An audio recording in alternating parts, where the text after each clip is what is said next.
काफिला चल रहा था, भीड़ ने हाथ दिया और अचानक ब्रेक लग गया। क्या आपने किसी बड़े नेता को यूं ही सड़क पर रुककर आम लोगों की बात सुनते देखा है? यही वो अंदाज है जो अखिलेश यादव को बाकी नेताओं से अलग बनाता है।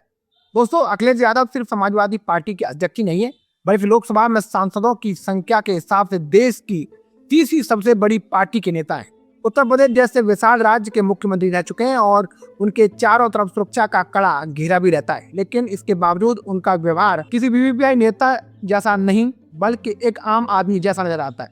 जब अखिलेश यादव जनता के बीच निकलते हैं तो वो किसी राजा की तरह दूरी बनाकर नहीं चलते, बल्कि समाजवाद की उस सोच को जीते हुए नजर आते हैं जिसमें नेता और जनता के बीच कोई दीवार बिल्कुल नहीं होती। आप खुद सोचिए, आज के दौर में किसी सांसद या विधायक का काफिला अगर सड़क पर चढ़ रहा हो और कोई आम आदमी हाथ दे दे तो क्या वो रुकता है? ज्यादातर मामलों में जवाब नहीं होगा, लेकिन अखिलेश यादव के साथ तस्वीर बिल्कुल अलग है। कई मर्तबा ऐसा हुआ है कि जब किसी ने सिर्फ हाथ देकर इशारा किया और उनका काफिला रुक गया। उन्होंने उस व्यक्ति की बात सुनी और उसकी समस्या जानी और आगे बढ़े। चाहे कोई महिला सड़क किनारे खड़ी होकर इशारा करे, चाहे कहीं जाम लगा हो और लोग अपनी मांगों को लेकर खड़े हों, अखिलेश यादव वहां रुकते हैं, बात करते हैं और लोगों को ये एहसास दिलाते हैं कि उनका नेता उनके बीच है। ताजा मामला दोस्तों कन्नौज का है, जो खुद उनका संसदीय क्षेत्र भी है। अखिलेश यादव वहां दौरे पर थे, काफिला अपनी रफ्तार से आगे बढ़ रहा था, तभी कुछ लड़कों का एक ग्रुप सामने आया और उन्होंने हाथ देकर काफिला रुकने का इशारा किया दोस्तों, और हुआ वही जो अक्सर उनके साथ होता है। काफिला तुरंत रुका, लड़कों ने उनसे हाथ मिलाया और कहा, भैया कन्नौज में लाइब्रेरी नहीं है। ये एक छोटी सी मांग लग सकती है, लेकिन अखिलेश यादव ने उसे गंभीरता से लिया और तुरंत जवाब दिया, ठीक है लाइब्रेरी बनवा देंगे।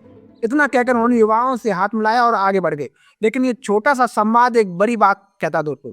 एक नेता जो सुनता है, समझता है और भरोसा देता है, यही सरलता उन्हें बाकी नेताओं से अलग बनाती है। आज के दौर में जहां नेता सुरक्षा घेरे के भीतर सीमित हो जाते हैं, वहीं अखिलेश यादव बार बार उस घेरे से बाहर निकलकर लोगों से मिलते हैं, उनसे हाथ मिलाते हैं, सेल्फी खिंचवाते हैं और उन्हें निराश बिल्कुल नहीं करते। हाल ही में दोस्तों एक छोटी बच्ची का वीडियो सामने आया था जो उनसे मिलना चाहती थी लेकिन मिल नहीं पा रही थी और रोने लगी थी। जैसे ही ये बात अखिलेश यादव तक पहुंची, उन्होंने तुरंत उस बच्ची को बुलवाया, उनसे मुलाकात की, काफी देर तक बात की और उसकी खुशी का ठिकाना नहीं रहा। ऐसी कई तस्वीरें सामने आई दोस्तों, जहाँ वो बुजुर्ग महिलाओं से मिलने के लिए रुक जाते हैं, बच्चों से हाथ मिलाते हैं, किसी ने रास्ते में रोक लिया तो रुक कर हालचाल पूछ लेते हैं। यहाँ तक कि अगर किसी से मिल नहीं पाते तो वीडियो कॉल करके बात कर लेते हैं। उनका ये अंदाज सिर्फ मुलाकात तक सीमित नहीं है, बल्कि वो आम जिंदगी के छोटे मोटे पलों में भी शामिल होते नजर आते हैं।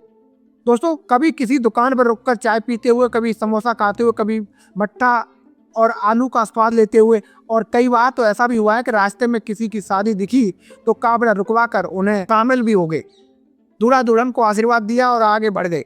ना कोई तामझाम, ना कोई दिखावा, बस एक सादगी जो सीधे दिल तक पहुंचती है। कन्नौज दौरे के दौरान उनकी मुलाकात पत्रकारों से भी हुई दोस्तों, जहां उनसे जनता की समस्याओं को लेकर सवाल भी किया गया। दोस्तों, पत्रकार ने कहा कि लोग परेशान हैं, काम नहीं हो पा रहे हैं, गैस महंगी है, बिजली की समस्या है, और इस पर अखिलेश यादव ने सरकार पर सीधा हमला बोला और कहा कि जो भी व्यवस्थाएं समाजवादी पार्टी की सरकार में बनी थी उन्हें मौजूदा सरकार ने बर्बाद कर दिया है। उन्होंने सड़कों का उदाहरण देते हुए कहा कि समाजवादी सरकार के समय बनी सड़कें आज भी मजबूत है, जबकि नई सड़कें कुछ ही दिनों में टूट जाती हैं। उन्होंने एक्सप्रेसवे, गाँव की सड़कों, बिजली व्यवस्था, एम्बुलेंस और पुलिस सेवाओं का जिक्र करते हुए कहा कि ये सब समाजवादियों की देन है और अब इन समस्याओं को कमजोर किया जा रहा है। यानी एक तरफ वो जनता से सीधे जुड़ते हैं, उनकी छोटी छोटी बातों को सुनते हैं, और दूसरी तरफ राजनीतिक मंच से सरकार को घेरने में भी पीछे नहीं रहते। यही संतुलन उन्हें एक अलग पहचान देता है। लेकिन सबसे बड़ा सवाल यही है, क्या ये सादगी और ये जुड़ाव उन्हें राजनीतिक तौर पर भी उतनी ही मजबूती देगा? क्या जनता के बीच इस तरह घुल-मिल जाना वोट में तब्दील होगा? क्योंकि राजनीति में सिर्फ छवि नहीं, संगठन और रणनीति भी उतनी ही बेहद जरूरी होती है। फिर भी दोस्तों, ये मानना पड़ेगा कि जिस तरह से अखिलेश यादव लोगों के बीच जाते हैं और काफिला रोकते हैं, बात सुनते हैं, वो तस्वीर देश की राजनीति में कमी देखने को मिलती है। अब फैसला जनता के हाथ में है कि भाई इस सादगी को कितनी अहमियत देती है। आप क्या सोचते हैं?